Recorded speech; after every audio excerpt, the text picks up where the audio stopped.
Good afternoon, everybody. I'm Leslie Wilson, curator of the Special Collection. Curator of the Special Collections here at the Concord Free Public Library. I'd like to welcome you all to the second of the library's 5 thorough bicentennial lectures. The first was delivered in July by Thoreau scholar and biographer Laura Dassau-Walls as part of the formal opening of the exhibition on view in the gallery upstairs, Concord, Which Is My Rome. Both the exhibition and the lecture series are offered to commemorate Thoreau's big birthday by encouraging exploration of his complex relationship with Concord. Special collections programs like this one are possible through the support of the Concord Free Public Library Corporation, the private nonprofit entity that owns, maintains, and establishes policy for the rich holdings of Concord-related materials in the library's special collections. I'm thrilled that Elizabeth Hall Witherell was willing to fly from California to speak as part of the library's Thoreau Bicentennial celebration. As the longtime editor-in-chief of the writings of Henry D. Thoreau, the definitive edition of Thoreau's works, she's one of the country's leading Thoreau scholars. During her tenure, the Thoreau edition has been sponsored primarily by the National Endowment for the Humanities and the University of California at Santa Barbara. The Princeton University Press has published 17 volumes in the series, 8 volumes of Thoreau's journal, 8 volumes of writings, and 1 volume of correspondence thus far. Beth Witherell began working at the Thoreau edition at Princeton University in 1974. She co-edited A Week on the Concord and Merrimack Rivers, which was published in 1980, and Journal 1, 1837 to 1844, published in 1981. In 1980, after completing her dissertation on Thoreau's poetry, she took over the direction of the edition. Since then, she has overseen the editing of 13 volumes, 11 of which have been published. The most recent of these is Correspondence 1, 1834 to 1848. Work on the second and third volumes of Correspondence is in progress, and I hasten to add that Bob Hudspeth, editor of the Correspondence, will be the 5th and final lecturer in this series on October 14th, so you'll want to come back for that. While directing the Thoreau edition, Beth Witherell has taught at Princeton University, University of California at Santa Barbara, and Northern Illinois University. She was curator of manuscripts at the Santa Barbara Library for 5 years and assisted the librarian in outreach and fundraising for 2 years. She currently holds a research appointment at University of California at Santa Barbara. Beth was president of the Association for Documentary Editing in 1992 and 1993. She served on the board of directors of the Thoreau Society from 1990 to 2001, and as president of the Society from 1996 to 2000. In July 2008, she received the Thoreau Society Medal in recognition of significant and sustained contributions that exemplify the ideals and values represented by Henry David Thoreau. In November 2016, she delivered the Walter Harding Lecture at SUNY Geneseo. The title of Beth's lecture this evening is, I Think I Could Write a Poem to be Called Concord. Thoreau Expresses the Inexpressible. Please join me in welcoming Beth Witherell.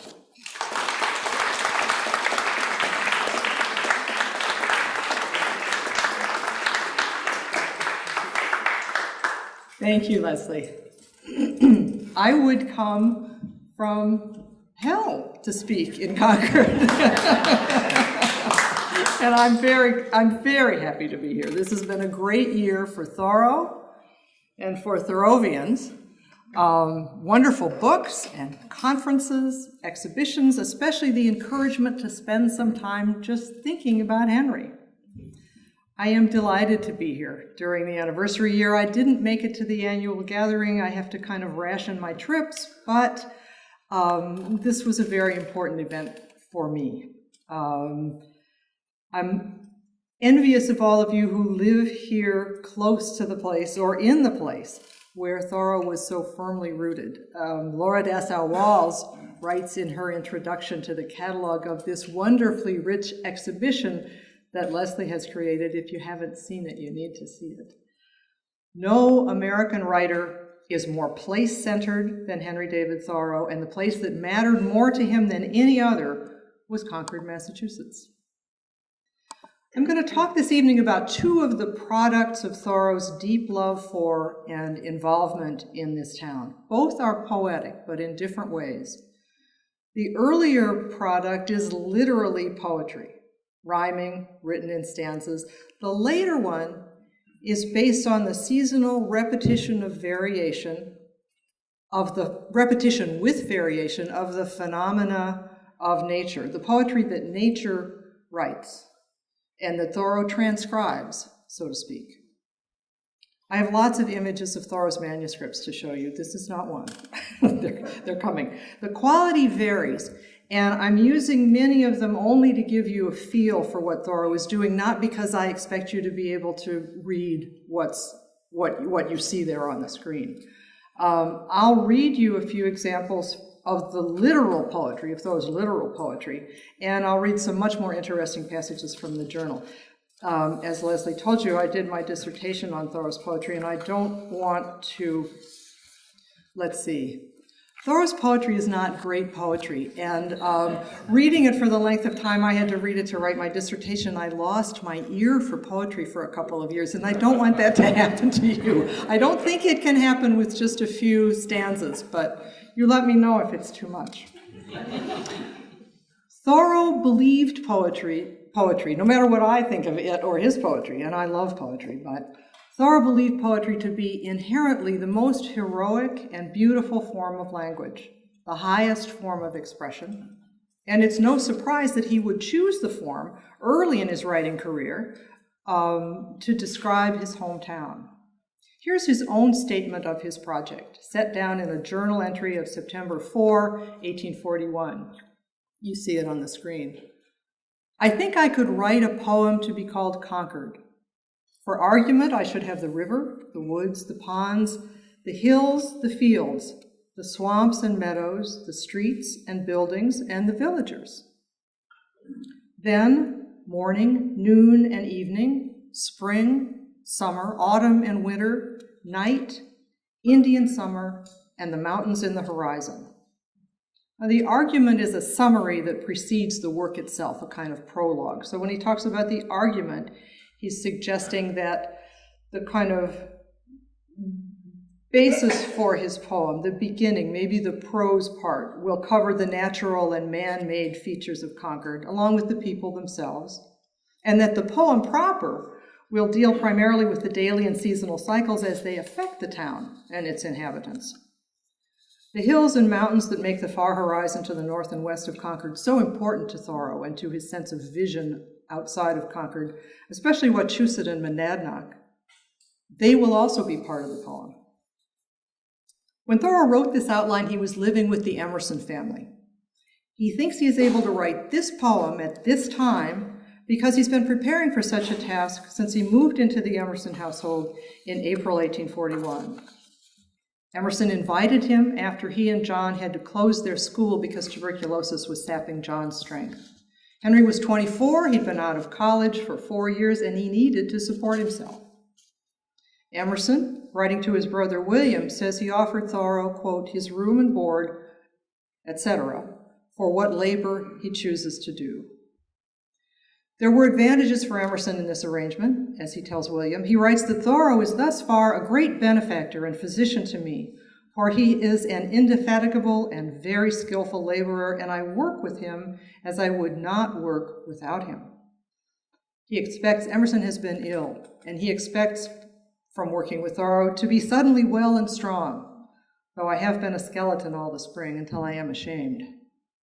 He describes Thoreau as a scholar and a poet and as full of buds of promise as a young apple tree. Surely Emerson's desire to encourage his protege figured into this offer. Thoreau would be freer than he had been in his parents' home to try to establish himself as a writer, which was his goal. Ensconced at Emerson's, Thoreau begins his writer's work by copying his journal. He wrote an initial version of his journal, probably not in booklets, but on separate sheets of paper, starting in October 1837. That's when he started his first journal. He copied this journal starting while he was at Emerson's into new manuscript volumes. He edits as he goes. In the process, he rereads the 50 or so poems that he had completed over the previous 4 years or so. He also reads, for the first time, Sir William Jones's translation of The Institutes of Hindu Law, or The Ordinances of Manu.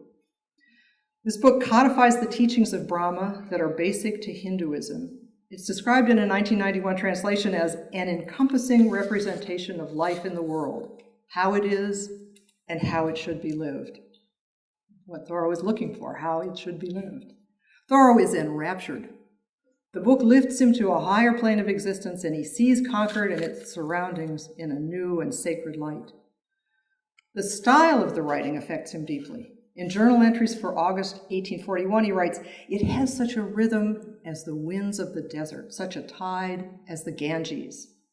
And he says, each sentence opens inexpensively and almost unmeaningly as the petals of a flower. The poetry Thoreau finds in the Laws of Manu, which come to him from, as he says, the remote years of the gods and the habitation of the morning, sets a new standard. And by comparison, the poetry he knows lacks vigor and strength. Again, in August, he writes, "The best poets exhibit only a tame and civil side of nature. They have not seen the west side of any mountain. Day and night, mountain and wood are visible from the wilderness as well as the village. They have their primeval aspects, sterner, savager than any poet has sung. It is only the white man's poetry. We want the Indian's report. Wordsworth is too tame for the Chippewa." So you see what he's aiming for anyway. In September, he writes, "When I observe the effeminate taste of some of my contemporaries in this matter of poetry, and how hardly they bear with certain incongruities, I think if this age were consulted, it would not choose granite to be the backbone of the world, but Bristol spar or Brazilian diamonds. These are stones that fracture, that don't hold up, that don't support." Inspired by his reading of Manu, buoyed by his review of what he had accomplished as a writer in the previous 4 years, and energized by the approaching fall, Thoreau sets to work. In a few months, from midsummer until mid-autumn, he writes more lines of poetry than he has altogether up to that period, and more than he will write in the rest of his career. Emerson writes to Margaret Fuller on September 13, "H.T. is full of noble madness lately, and I think more highly of him than ever."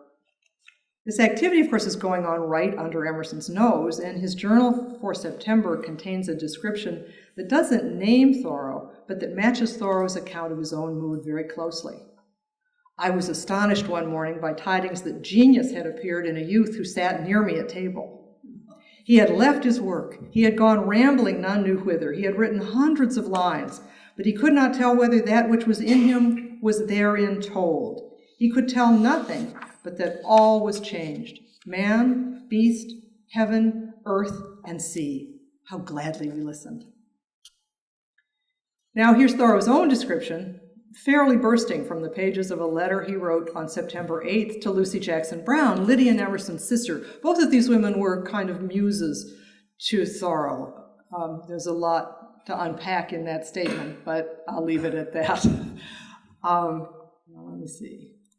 Here we go.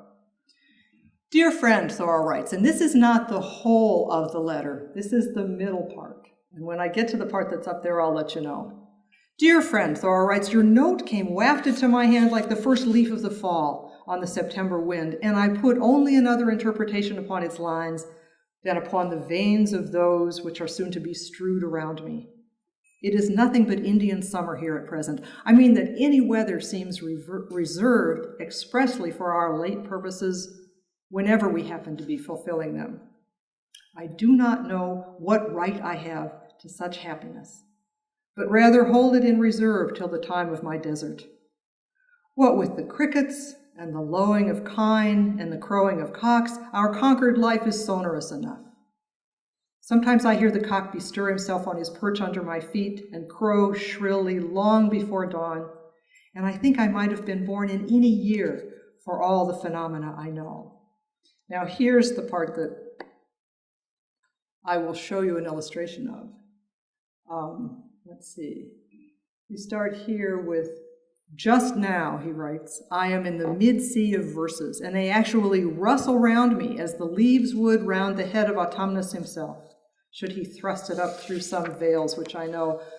But alas, many of them are but crisped and yellow leaves like his, I fear, and will deserve no better fate than to make mold for new harvests. I see the stanzas rise around me, verse upon verse, far and near, like the mountains from Adjakatuk, not all having a terrestrial existence as yet, even as some of them may be clouds, but I fancy I see the gleam of some Sebago lakes and silver cascades, at whose well I may drink some day.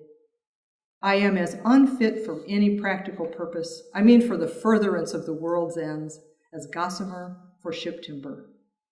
And I, who am going to be a pencil maker tomorrow, can sympathize with god Apollo, who served King Admetus for a while on earth. But I believe he found it for his advantage at last, as I am sure I shall, though I shall hold the nobler part at least, out of the service. Don't attach any undue seriousness to this threnody, for I love my fate to the very core and rind and could swallow it without pairing, I think. You ask if I have written any more poems. Excepting those which Vulcan is now forging, I have only discharged a few more bolts into the horizon, in all 300 verses, and sent them, as I may say, over the mountains to Miss Fuller. And now to the poem itself. When you see these manuscripts, you'll understand what Thoreau means, by the leaves rustling around him. There are pages and pages of poetry. Here's his purpose again. These are his proposed subjects. Morning, noon, evening, spring, summer, autumn and winter, night, Indian summer, and the mountains in the horizon. So he'd already written the final part, the mountains in the horizon part. In July 1841, he composed it and sent a longer version than this even to Margaret Fuller. This is a shorter version than the thing he sent to Fuller. This poem only has, and now you'll see the rest of it, 158 lines. He sent Fuller 300. In composing the rest of the poem, he followed a method that I have never seen in his manuscripts, and I've seen most of them, I think. And this is where you don't need to be able to read it. These are the leaves that were rustling around him as leaves rustle around the head of Autumnus himself. I'm going to take you through 19 pages of the existing 20-page draft. I'm missing one of the images.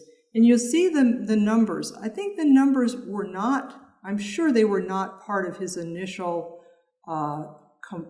composition. They came later. So here are the leaves that are rustling around him. You see there's 3, there's the other side of 3. He's reusing paper. All his life he reused paper. There's number 4. Even if you can't see that it's words, you can probably see the numbers there. There's number 5, 6, 7, 8 is the one I'm missing a picture of, 9. There's the other side of 9, but there's some poetry above and below it. There's 10. There's the other side of 10. There's 11. You can hardly see the 11, but there it is. There's 12. Other side of 12. Some attempts to do some rhymes above. That's 13, I think, and the other side of 13. There's 14. So, all these pages I set up to show you following the order of Thoreau's large numbers. But I think when he was composing, he just let the stanzas flow, filling page after page about autumn, the experience of inspiration, the task of the poet. He worked with these stanzas, revising and rearranging them to create fair copies of several poems with separate titles. 1 describes the condition of inspiration, 3 are on topics included in his poetic plan. Morning, the transition of summer into autumn and autumn itself. Now I'm going to show you the fair copies, which came out of this draft that I just showed you, but not in the order in which I showed it to you. So inspiration is the first one. It exists in 2 versions. This is an attestation that it's in Thoreau's hand by Sophia. And here's the second version. The second version's better organized, and it's more concise in conveying the experience of inspiration. I'm going to read the first 4 stanzas. Hold up your hands if it's too much, to give you a flavor of the poem. Whate'er we leave to God, God does and blesses us. The work we choose should be our own, God lets alone. If with light head erect I sing, though all the muses lend their force, for my poor love of anything, the verse is weak and shallow as its source. But if with bended neck I grope, listening behind me for my wit, with faith superior to hope, more anxious to keep back than forwarded, making my soul accomplice there, unto the flame my heart hath lit, then will the verse forever wear. Time cannot bend the line which God hath writ. He goes on, but I won't read more. The next of his themed poems in this series is called Cock Crowing. It focuses on the sounds of early morning in Concord. They're the sounds he mentions in his letter to Lucy Jackson Brown: the crowing of cocks, the single cock awake before the others, waking everybody up, the lowing of the cattle. And I'll read a little more of this.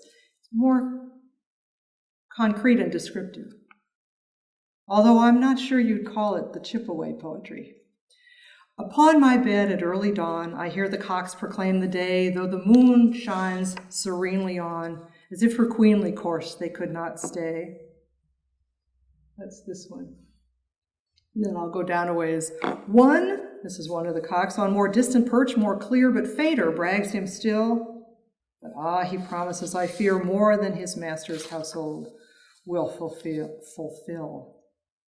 Some wakeful steer, hear the lowing cows, exalts his trump afar o'er the sonorous ground, and with a sounding eastern pomp it grandly marcheth the horizon round, invades each recess of the wood, awakes each slumbering bird, till every fowl leads forth her brood, which on her nest the tuneful summons heard. Methinks that time has reached his prime. Eternity is in the flower. I hear their faint, confused chime, now ushering in the sacred hour. Then we have,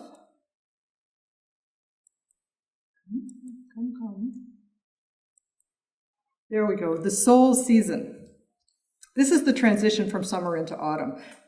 Thank God who seasons thus the year and sometimes kindly slants his rays, for in his winter he's most near and plainest seen upon the shortest days, who gently tempers now his heats and then his harsher cold, lest we should surfeit on the summer's sweets or pine upon the winter's crudity. Sometimes a late autumnal thought has crossed my mind in green July, and to its early freshness brought late ripened fruits in an autumnal sky. A dry but golden thought, which gleamed across the greenness of my mind, and prematurely wise it seemed, too ripe midsummer's youthful bowers to find. So have I seen one yellow leaf amid the glossy leaves of June, which pensive hung, though not with grief. Like some fair flower, it had changed so soon. I sent my medicine from afar, where the rude simpler of the year, October, leads the rustling war, and strews his honors on the summer's bier. Autumn was Thoreau's favorite season. That's basically what he's saying, in many, many words. And in the fall of the leaf, and the fall of the leaf is an image that Thoreau uses over and over and over again. You find it in his journal, you find it in his essays, you find the leaf and the shape of the leaf and the template of the leaf in Walden as the essential shape, as a kind of almost like a stem cell, the beginning of all of the shapes of nature. So the fall of the leaf in 2 versions presents the sights and sounds of autumn and their effect on the poet. There's one version. The evening of the year draws on, the fields a later aspect wear, since summer's garishness is gone, some grains of night tincture the noontide air. He goes on to speak about the air, wave upon wave, a mellower air at length floods all the region. I hear the cricket's slumberous lay. He writes about small birds migrating. The moon is ripe fruit in the sky, which overhangs her harvest now. The sun doth break his stem well nigh. From summer's height he has declined so low. The jay screams through the chestnut wood. The crisped and yellow leaves around are hue and texture of my mood, and these rough burrs, my heirlooms on the ground. The threadbare trees, so poor and thin, they are no wealthier than I, but with as brave a core within, they rear their boughs to the October sky. Now then he writes a longer version of The Fall of the Leaf. It contains all but 2 of the stanzas, that's this one, that are in the shorter version, as well as 5 stanzas of cock-crowing, 8 of the 9 stanzas that make up the sole season, and 1 stanza from inspiration, and 8 new stanzas. So he's working towards something bigger. He does a lot of rearranging in this one. And again, I won't read from this one, but again, I'll show you so you have an idea of how many pages of paper there were around him, and how it must have inspired him to see all this product that he had made. Now, this list at the bottom here, which I will read, is what I think may be the organizing topics for an even longer poem, which may have been the poem to be called Concord. This list includes nightshades, that's the first topic, migration of birds, fall of the leaf, harvest and its effects, cricket, appearance of the wood, and mellow air. You go through the transcripts. These are the transcripts of the manuscripts I showed you. They're in red because I made them. And the Thoreau edition years ago, we started in 1974. We didn't have computers. There's someone here who can attest to this, one of the early workers in the field. We had typewriters with ribbons. We didn't even have Selectric typewriters at the beginning. And when Thoreau wrote in pencil, we transcribed in red. And when he wrote in ink, we transcribed in black. So the red means that it's pencil. Nothing else. So the page numbered 1, the stanzas describe the night shades, which is the first. They describe the evening, which is the first of his topics. Here's page number 2. It's a couple of stanzas about migrating birds. That's the second of his topics. There they are, the small birds following in the wake of the wind and migrating by in fleets. The verso of 2 and both sides of 3 deal with falling leaves, which is the fall of the leaf topic. Now the next 3 topics are a little mixed up, but they are 3 topics on his list. They're mixed up from the order on the list. Here's the cricket. The cricket chirps beneath the sod. Is the cricket here, or have I gone past the cricket? Is it? Oh, thank you. Oh, here's the cricket. The cricket's on 4. That's right. The harvest is on 5. The harvest rattles in the wind. And finally, the mellow air. Let's see. The mellow air is here. Oh, the last stanza. Wave upon wave of mellower air. So after this, in that long pencil draft that is impossible to read with the big numbers on it, the order is 10 stanzas of the 15 in cock crowing. The draft pages numbered 10 through 14 have 16 of the 17 stanzas that are in the shorter version of Inspiration, and 17 of the 21 stanzas that are in the longer version. This would have been a much longer poem than even the longest of his fair copies. Now, was it going to be the poem to be called Concord? I don't know.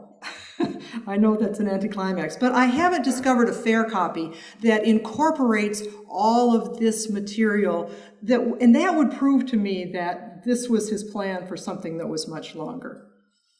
I think it doesn't exist, and I suspect that because I think the more he worked with this poetry, especially given what I've read you about his ideal for poetry, the standard that he was setting as he was writing, you see the conventional structure, the formal language, the reversal of presentation, you see the sedate rhymes.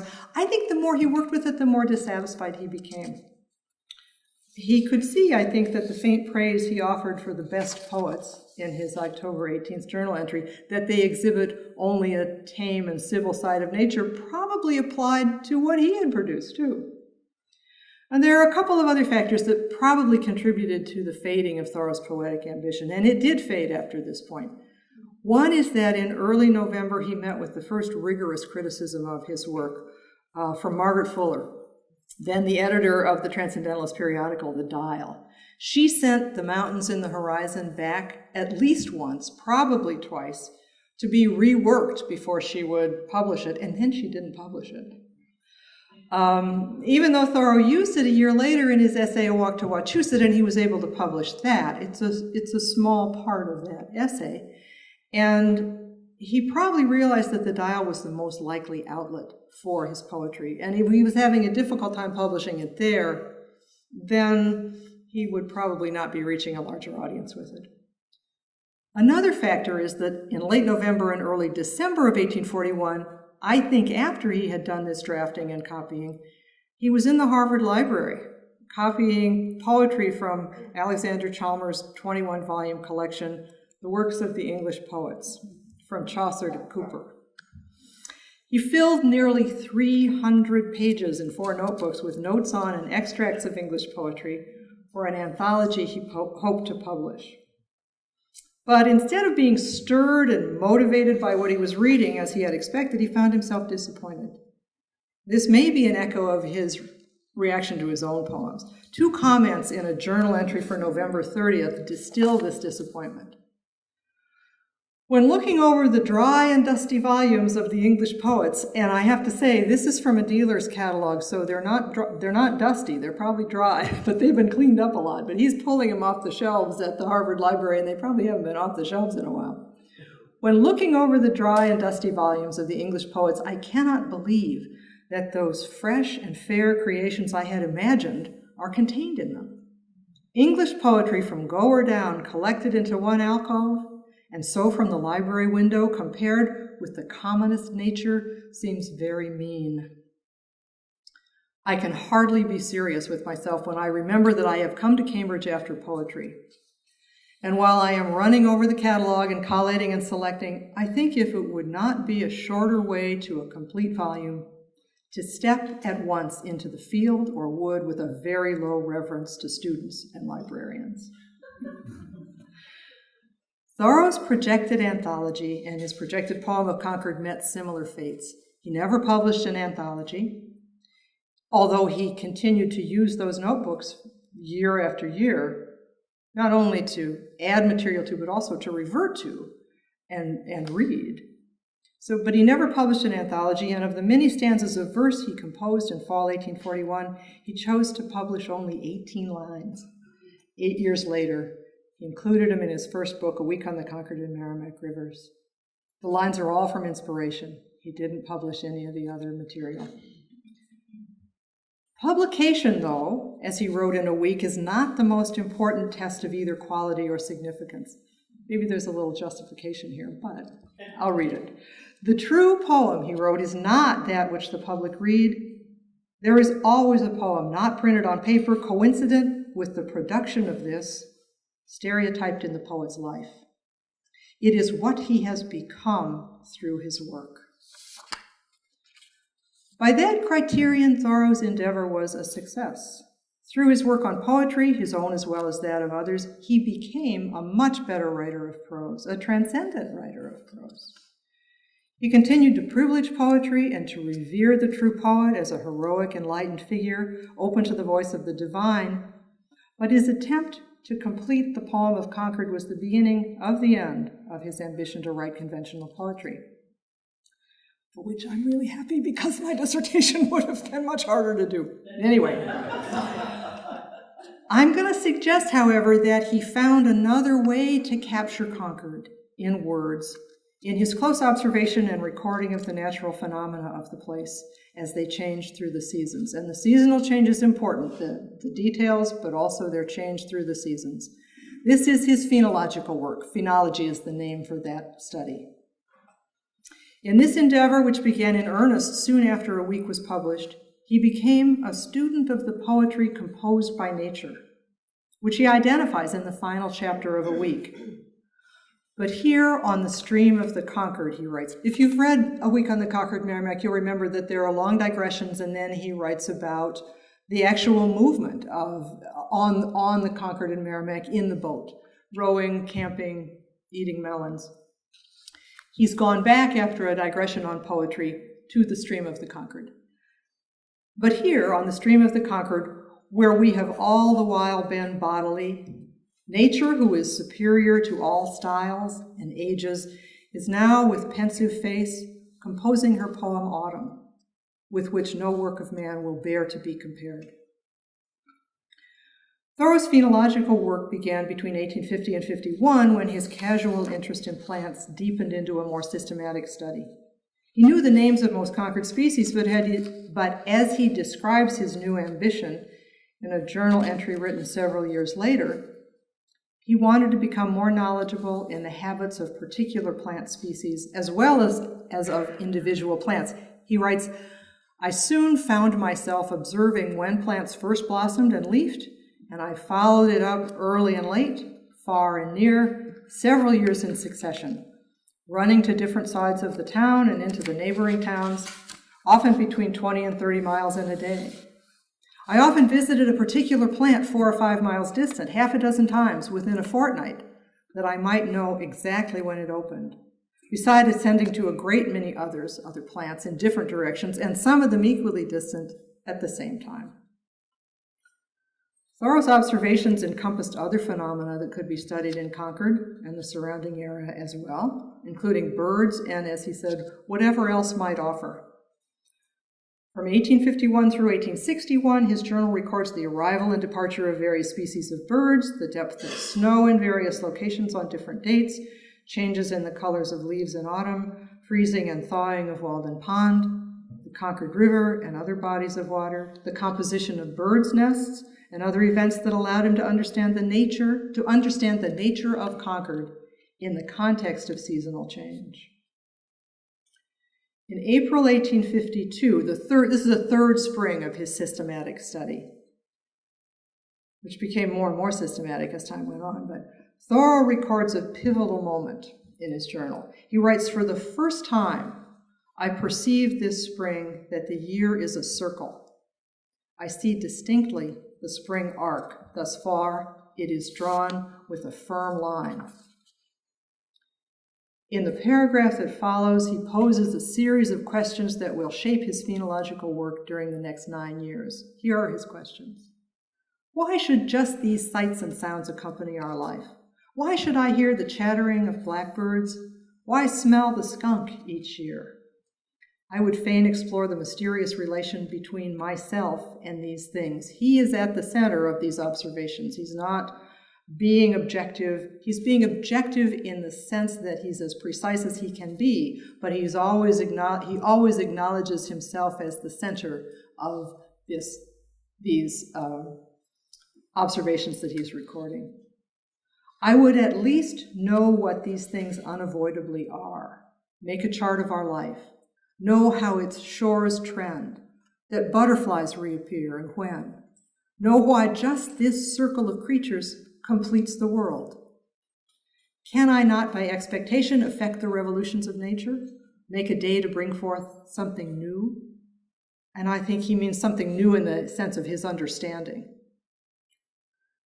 10 weeks after this April entry, on July 2nd, he declares 1852 his year of observation. The activity he undertook during this year was demanding. He throws himself into it.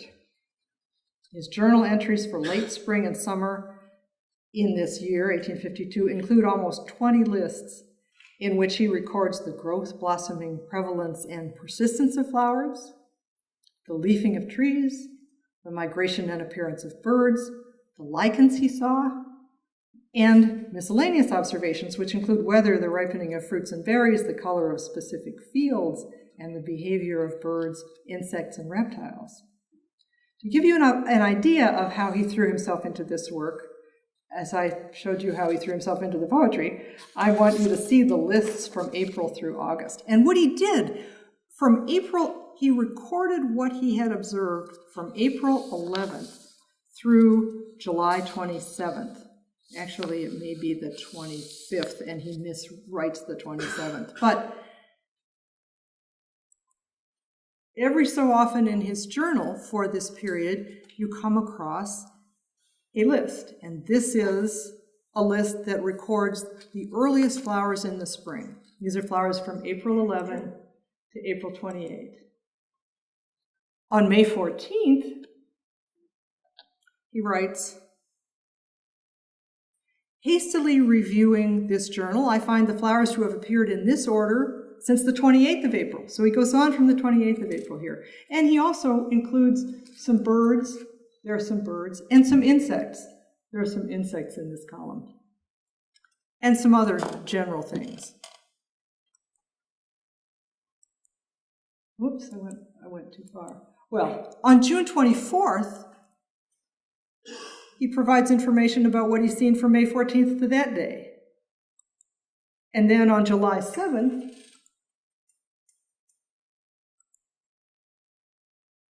I don't know whether we're there yet, he adds to the 93 flowers observed in June before the 24th, 25 observed before the end of the month. Again, this is to give you a sense. There's the July 7th, to the 93 flowers. He adds these. And then on July 25th, it's flowers observed before June 11th, the following I know or think to still be in bloom. And then there are some that are still common. And then on July 26th, he lists flowers observed between June 23rd and July 27th, although it's the 25th. And he lists the condition of them. He puts one X beside those observed in good season, in very good season. And he puts two X's beside those observed rather early. And an S beside those which have been in blossom for a day or two. And an X, a big X, beside those that have been in blossom some days. And a 0 beside those that have been... I mean, he's got his system, and it's much too highly articulated at this point. But he's just starting, figuring out how to do this. A number of these are not in the 1906 edition because these are things that the editors in 1906 decided people would just get bored out of their minds with, and they gave people some examples, but not the whole list. We're including the whole list because Thoreau's study of botany, his study of plants, is rightly much more important now in the view that people have of Thoreau and his work. So here are all the lists that he made only in 3 or 4 months. He's at the beginning of a very long project, and he doesn't yet see where it will lead. And you can see how he might feel overwhelmed. He writes in a July 2nd journal entry, at this season, methinks we do not regard the larger features of the landscape. Here he is writing a note about every tiny feature, as in the spring, but are absorbed in details. You are a little bewildered by the variety of objects. He says there must be a certain meagerness of details and nakedness for wide views. So he sees he's narrowing here. And he writes to his sister on July 13th that he has become sadly scientific. I think this has been interpreted fairly narrowly in some cases as a complaint about science. That's not what it is. He's just overwhelmed at this point. He writes to Sophia, I am not on the trail of any elephants or mastodons, but have succeeded in trapping only a few ridiculous mice, which cannot feed my imagination. I mean, I think you can see these as a whole series of mice. I would rather come upon the vast, valley-like spore only of some celestial beast, which this world's woods can no longer sustain, than spring my net over a bushel of moles. So he is complaining about what he's doing at that point. You've seen not just mice, but moles here. But he persevered. He entered his observations in the journal, and he marked many of them with double virgules over the years for ease of locating them later. He must have realized fairly early on that this method of recording his observations, as we've seen in these pages, was just not tenable. He couldn't keep up stopping writing the journal and recording this kind of stuff. He had to do it differently. Not recording, he kept recording, but aggregating. It was the aggregation that he put off. He explored not only the events of nature, but the relationship between himself and those events, as I said earlier, as you'll see in this example. Now, here's a journal entry for October 26th. And this material down here is what I want to look at. He marks, these are the marks that he used in his journal to indicate material that he wanted to look at again, that he wanted to collect later. He marks not only the flowing sap in the largest oak in the neighborhood, and along with that, the trees that are taking a long time to lose their leaves. And it's real hard to see that because it's, well, let's see, some of it's in pencil there, but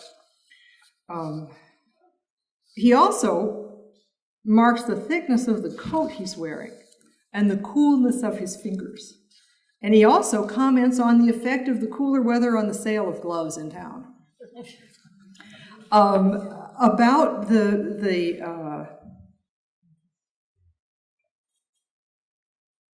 he lists a series of plants whose leaves are taking a long time to fall, names of plants. At some time in the early 1860s, he collected these marked observations in lists ordered by year and category, general phenomena by month, growing and leafing, flowers, birds, animals. Here you see some of his journal observations as he transferred them to his list of October 58 phenomena. Now, this whole list starts in 52 and runs to 61. So this is a small section of it. Up here, you've got the date, October 58, continued. He starts October 58 somewhere over here. And he's got the day, the number of the day down the side in each case. So here's the list version of the journal passage. Here's the sap. He writes, the sap flows in scarlet oaks, and that's 26. That's the date of the entry I read. White birches, elms, chestnuts, Salix alba, that's the white willow, and small willows, and white maples are a long time falling. He's taken that right out of the journal, put it here. And then, wear a thicker coat, not an outside one, and begin to feel finger cold, early and late. Shopkeepers bring out woolen gloves. From the lists, he moved the information into charts, like this one. If you've been to a talk of mine before, you've seen the list, the journal and the lists and the charts, because this is a fascinating part of Thoreau's work to me, and largely hidden in a general sense anyway. Many of these charts are arranged on great big pieces of paper with years across the top. He ruled these charts before he filled them, and he left a large column for the phenomena that he was recording, and then it's a grid. It's a database. It's primitive, but it's a database, and it works the same way. So what the charts did was provide a picture of the occurrence of a particular phenomena over time. Now, at the stage when he was moving from the list to the chart, he had to decide which chart was appropriate for the events he'd recorded. And this is a chart called The Fall of the Leaf. On this one, he recorded the information about the leaves of white birches, elms, chestnuts, the white willow, the small willows, and white maples. So there's the chestnut, there's the white birch, and this is the column for the year we were looking at. And I know you can't read it, but it says virtually the same thing that the list says. He transferred as much as he could get into this little box from the list into the chart. But what this gives him is a picture over almost 10 years of what the chestnut was doing. Each year he recorded information anyway, what the white birch was doing. And you see he's got more information about the white birch than he has about the chestnut. He apparently just didn't observe the chestnut as consistently. Okay, here we've got, that's the Salix alba. There's the American elm. And again, we go over here to, well, here we've got 52, 53, 51 sometimes gets recorded right in the main box. 52, 53, 54, 55, 6, 57, 58, 59, 60, 61. No, I started too soon. Anyway, here's his version from the list that came out of the journal that we looked at. The information about his reaction to the increasing cold is not on this chart. Come on.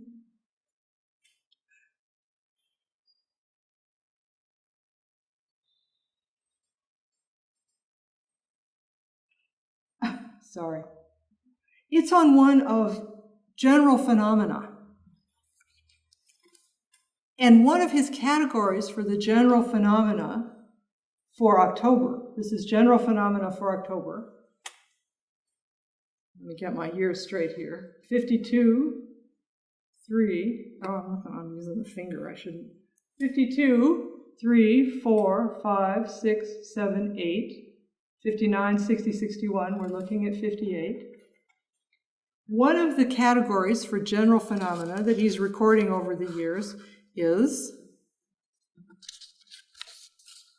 where, let's see, what's the name for the phenomena? Wear a thicker coat than thin.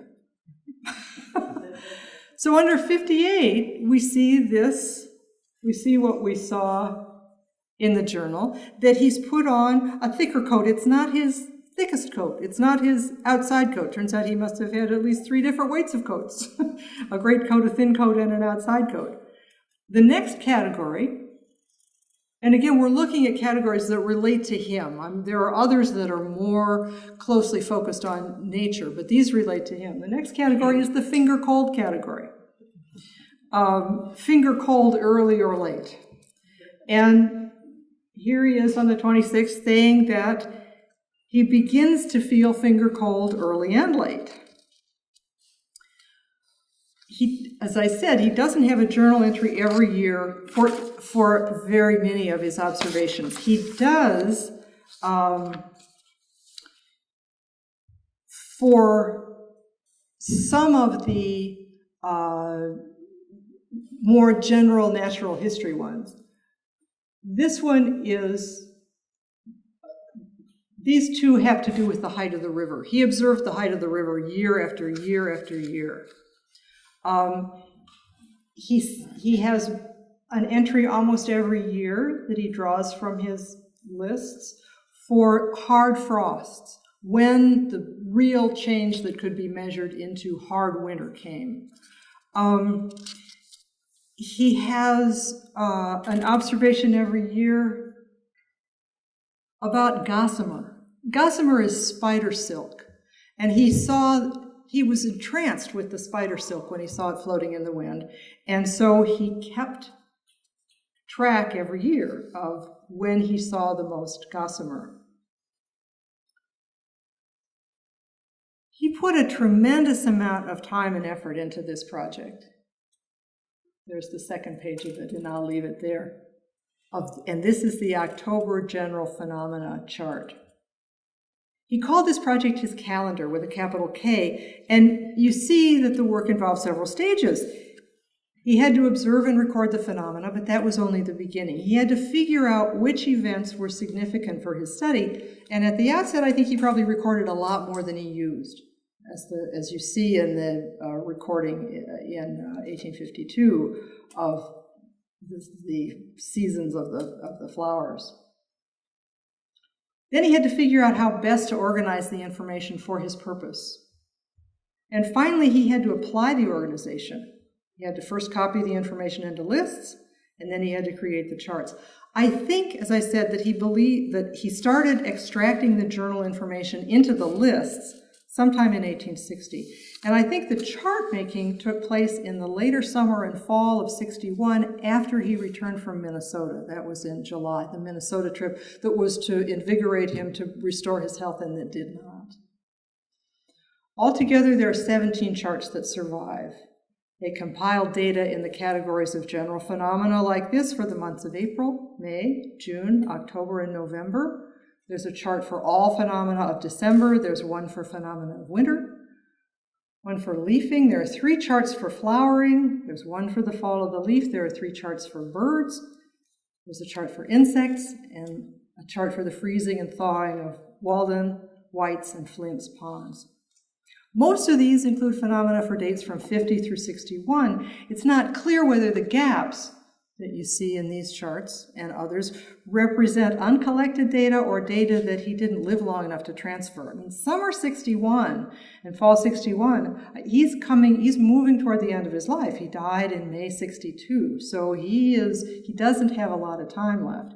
He may not have been able to transfer all the information he had. And the only way to figure that out, I think, would be to do a sample involving a close study of one category of lists and the charts that resulted to see if things were left out. That wouldn't be definitive, but it would tell me something. So what would he have done with this information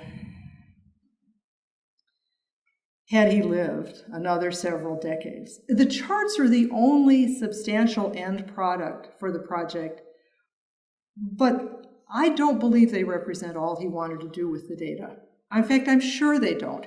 They look like the end product because they're as far as he got with the project. He ran out of time, literally, before he could put the information to other use.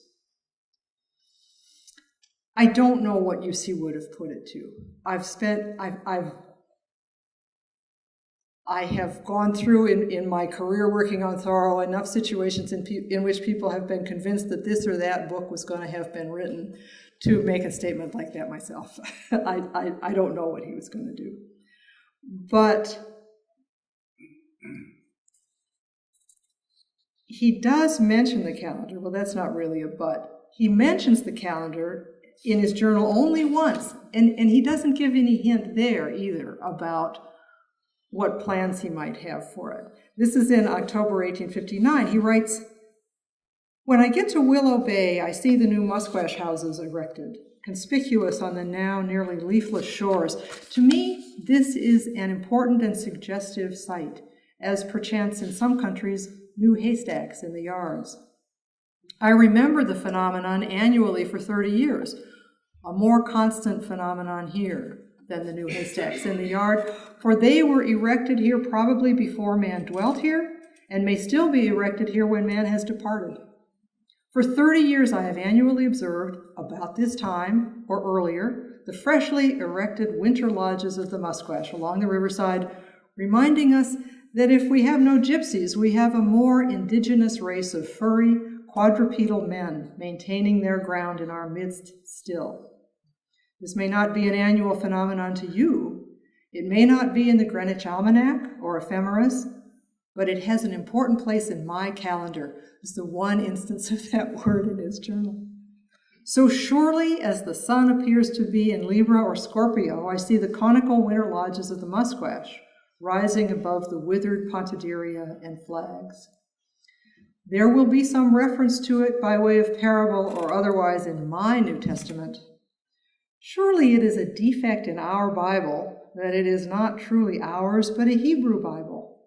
The most pertinent illustrations for us are to be drawn not from Egypt or Babylonia, but from New England.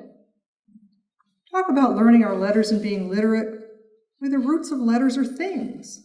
Natural objects and phenomena are the original symbols or types which express our thoughts and feelings, and yet American scholars, having little or no root in the soil, commonly strive with all their might to confine themselves to the imported symbols alone. All the time, growth and experience, the living speech they would fair reject as Americanism. It is the old error which the church, the state, the school ever commit, choosing darkness rather than light, holding fast to the old and to tradition. A more intimate knowledge, a deeper experience will surely originate a word.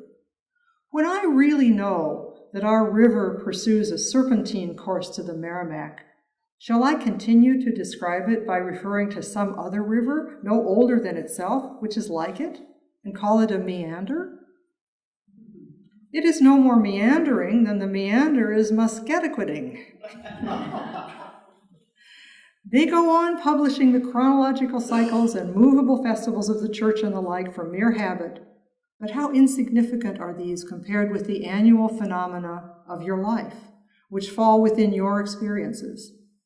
The signs of the zodiac are not nearly of that significance to me that the sight of a dead sucker in the spring is, the fish. That is the occasion for an immovable feast in my church. Another kind of Lent then begins in my thoughts than you know of. I am satisfied then to live on fish alone for a season. Men attach false importance to celestial phenomena as compared with terrestrial, as if it were more respectable and elating to watch your neighbors than to mind your own affairs. The nodes of the stars are not the knots we have to untie. The phenomena of our year are one thing, those of the almanac another. For October, for instance, instead of making the sun enter the sign of the Scorpion, I would much sooner make him enter a musquash house. The snapping turtle, too, must find a place among the constellations, though it may have to supplant some doubtful character already there. If there is no place for him overhead, he can serve us bravely underneath, supporting the earth. In March 1860 journal entries, Thoreau did use information drawn from his March lists to try to tell the story of a typical March. But, and Laura Walls points this out in her book, after a robust start, the narrative diminishes into a daily weather report. I suspect that he moved to the chart format after that because he had an idea that the charts would yield more or different information. His vision for this project was vast, to explore what he called the mysterious relation between himself and the phenomena of nature. And I doubt that that vision diminished over time. Let me close with my own thoughts about this product of Thoreau's intense involvement with Concord. Like all phenological charts, Thoreau's demonstrate the persistent cycles of phenomena through the passage of time. They present the facts of nature set down as they occurred, but organized so that they reveal cycles of repetition with variation. But thousands of events take place every day, and there has to be some principle of selection.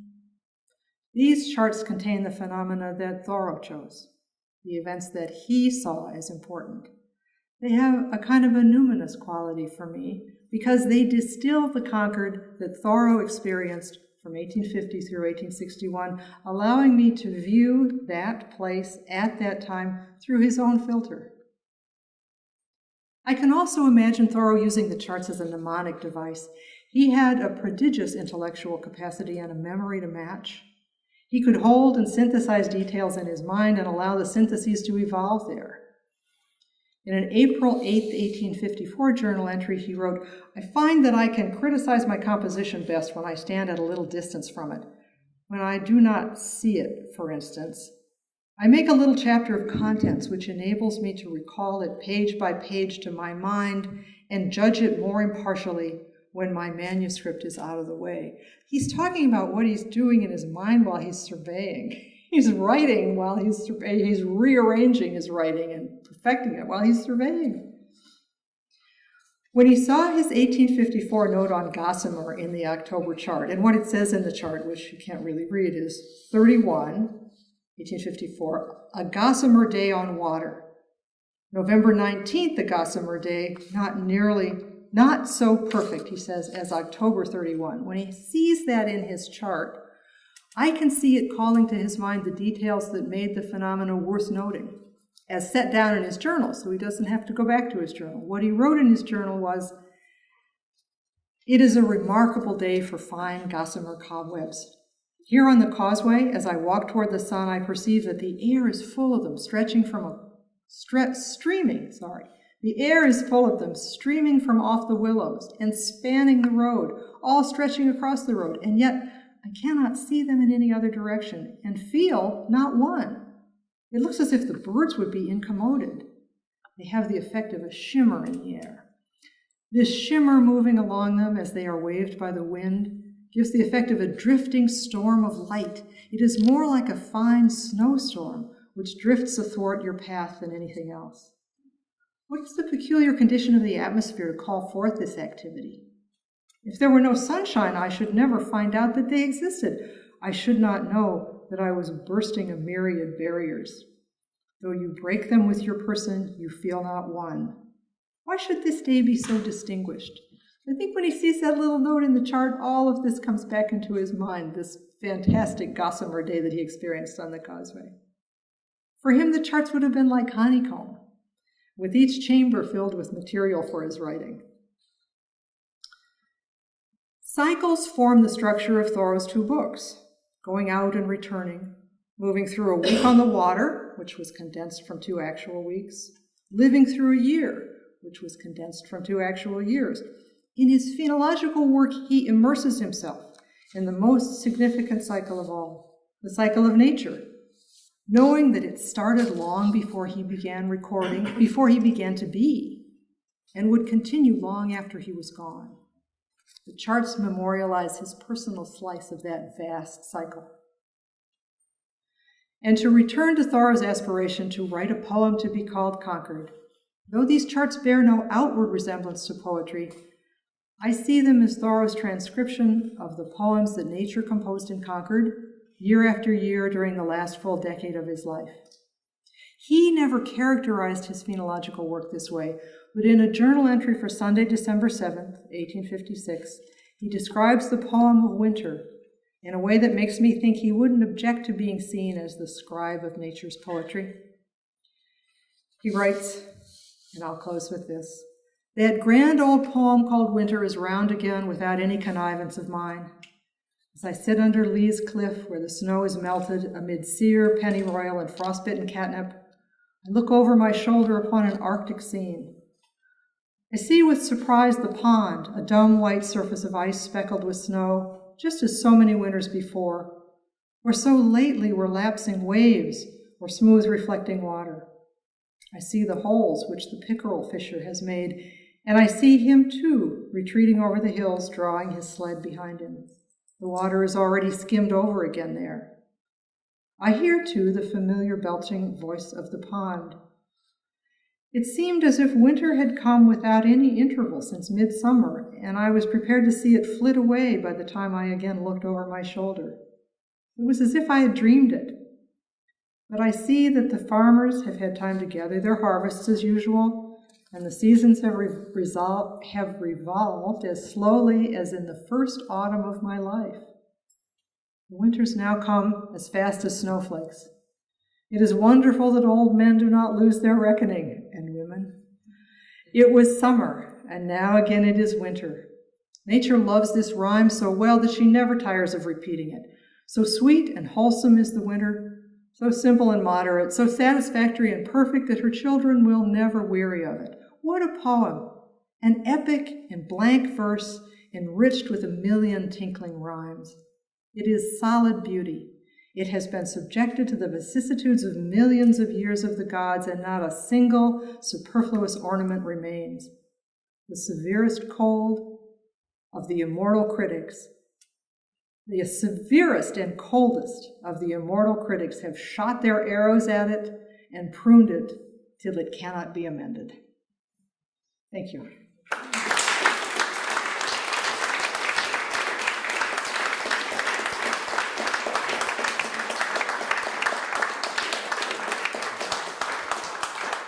Thank you, thank you. I would be happy to take questions, but there are also refreshments, and I've been going on for quite a while. And you had to listen to all that poetry. But if you have any questions, go ahead. I have a poem called Concord. Can I recite it for you? You may.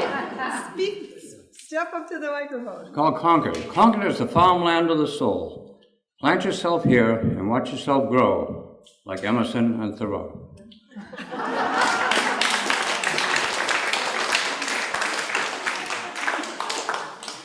Thoreau would have approved. If you please, I can answer questions while you get refreshments if you like. So if you're thirsty or hungry, go ahead and I can continue to talk, or I can not. You talked about the charts and things being transferred from the lists. Yeah, the information goes from the list to the charts. And it sounded like there was maybe some gaps in the charts. So are there journal years missing? No. That you can't go back to? No, I can. It's just that I have a day job, and it's it's to produce Thoreau's. And by the way, I should have said the second volume of Thoreau's correspondence has gone to the press now. The second half of it. So the correspondence 2 will be out next fall. Anyway, I have not had. I've done this in the kind of interstices of other things that I have worked on Thoreau that involve getting the volumes out. It's not that the journals don't exist. It's either that he did not make a note of a particular event in the year where there's a gap, or that he didn't, as he was working through and moving information from the list to the charts, he didn't complete the moving of everything. I don't know. With enough, I can figure it out though. It's a knowable problem. There's an answer, but I just don't know it.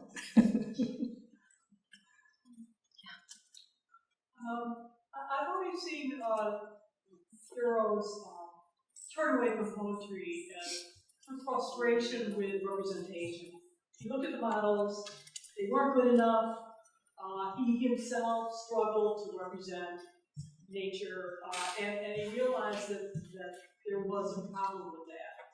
And so I see the phonology charts, the journal, there's a place where he's still struggling with representation, but he finds his moment. I agree. I think that, there were poets in the 19th century who were able to find and make new structures.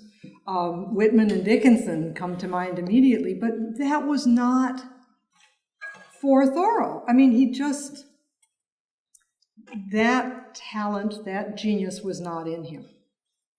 So yes, the journal and these lists, which in a sense are a transcription of the poem of nature with the rhymes and the rhythms, but in another sense are still very creative, because he had to make the choices.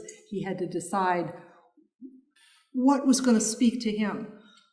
It's just too bad he didn't live long enough for us to find out what they would have said, but he didn't. Were you? Yeah, oh, sorry. That's okay.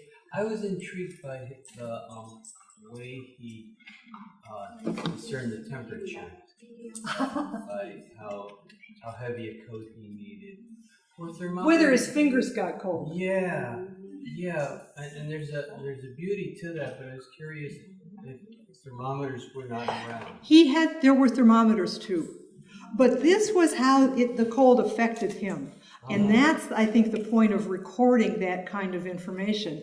Yeah. He's the observer, he's the perceiver, and he can measure, and he does measure the temperature of the air, the temperature of the water. This is a different Yeah. This is a different way to do it, and to measure it by seeing not measure it, but to see the extension of it in the shops around Concord. The heavy gloves are coming out because That's poetic. they want to sell. Yeah, yes. It takes commerce, it makes it more poetic. It's hard to write when your hands are cold. Oh, it's very hard to write. Have others used so he had a vision and it's not clear, what that was going to be and how it's going to translate. Have others used the charts? The problem is that the charts have not all been transcribed yet. Kristen Case, who's at the University of Maine, has embarked on a wonderful project to transcribe the charts. Her students help her with this. I can give you the email, the URL for the project. They haven't finished. There are 17 of these, and some are 2 or 3 or 4 pages long, and it's this little tiny handwriting, and there has not been, up until now, there have not been high-resolution digital images available. So if you really wanted to read these things, you had to go to the Morgan Library in New York.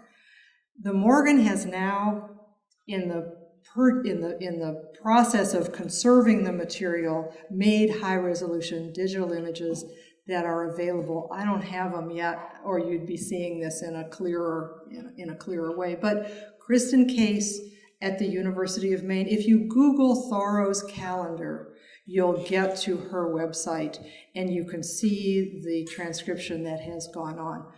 Because it hasn't been available, nobody's been able to use it in any way that really tells us much. So that's to come. Yeah. So I'm really intrigued on what you talked about in the beginning about that year when he wrote more than he had for the rest of his life, and the fact Poetry, yeah. Yeah, more poetry. More lines of poetry, Well, right. Okay, but like that book that he read about Brahma. Can you repeat the title of that? It's the laws of Manu, according to the gloss of Kalaka. That's the subtitle. It's the Institutes of Hindu Law, or the Ordinances of Manu, or laws in some translations. I mean, that's like really ancient knowledge. Oh, it's like he tapped into something that led to this kind of expansive state. That's exactly and right. I'm kind of interested in going and reading that book and then going and reading Thoreau's writings. Well, I ordered Wendy Doniger's translation, actually, because I hadn't read that, and I've seen Jones's translation and not done much with it, but I thought I would take a look at this and see, and... What did you find? It was dull. What I found was I'm not Thoreau, and I never have been, and I never pretended to be. But I can see how it appealed to him. But take a look, and if you can probably, I know you can find Jones's translation online. There's archive.org has photocopies, or they're not photocopies, they're images of first editions of all kinds of things. Yeah. So look for well, it's kind of like the Brahmin perspective is I am that. It's so much about I and the world are one. Well, and that's what he's taking from it. Mm-hmm. And I may not have spent enough time with it. Yeah. But anyway, the Institutes of Hindu Law, look for Sir William Jones's translation, and, let me know if it uplifts you. Yeah. Sometimes it can be dense. It is dense and very detailed. I think he had more acquaintance with Eastern texts than just that. Oh, yes, much more. I think he read the Bhagavad Gita, was knowledgeable about Buddhism. Much more. Wow. And his friend Thomas Chumley, he had a friend, an Englishman who came to take in the kind of cultural institutions and political institutions of America, to learn about those. Chumley recommended, or Emerson recommended, he got in touch with Emerson. Emerson recommended that Chumley, it's Cholmondely, Cholmondely it looks like, but Chumley, board with the Thoreau family, because Cynthia ran the a boarding house, basically. So Chumley did. He and Thoreau got to be good friends. When Chumley went back to England, he sent Thoreau what Thoreau called in his in one of his letters, Chumley calls it this, a nest of Indian books. 44 titles that filled Thoreau's library of Hindu literature, and that he just couldn't get over the magnificence of. It was a wonderful gift. But yeah, he was knowledgeable. This was the thing that really boosted him at this time, but he was knowledgeable in many of the writings, in many of the Hindu scriptures. He had studied Sanskrit with Longfellow. I don't think, did he study Sanskrit? I don't think he actually,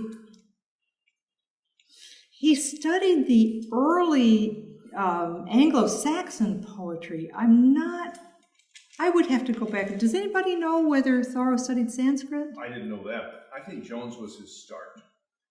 The book by Jones, The Institute of Mendicity. Okay. I think that's why He found that first, yeah. maybe. And of course, everything else later is more direct and better, but that's where he got it. Well, and that was 1841, so that would make some sense. It's early in his career, at least of thinking of himself as a writer. Yes. I do. That's what I wanted to be. It is, but I didn't. And this will show you how old I am. I didn't think a girl could be an archaeologist. Anyway, so I found a way to put that to use. What'd you say, Bob? You're a literary archaeologist. I'm a literary archaeologist. Yeah. It's just fascinating to me. The thing that eludes me is, I understand some about the how, and I keep wanting to know more about the how. That is how Thoreau did this. It doesn't seem to be leading me to the why, and that's a deeper quest. That's a lesson. Yeah. Maybe it's a question to ask ourselves: if I were him, why would I be doing it? Yeah. Well, exactly, and it helps us. Maybe we learn something about ourselves, but also something about our surroundings. So. Oh, you're welcome.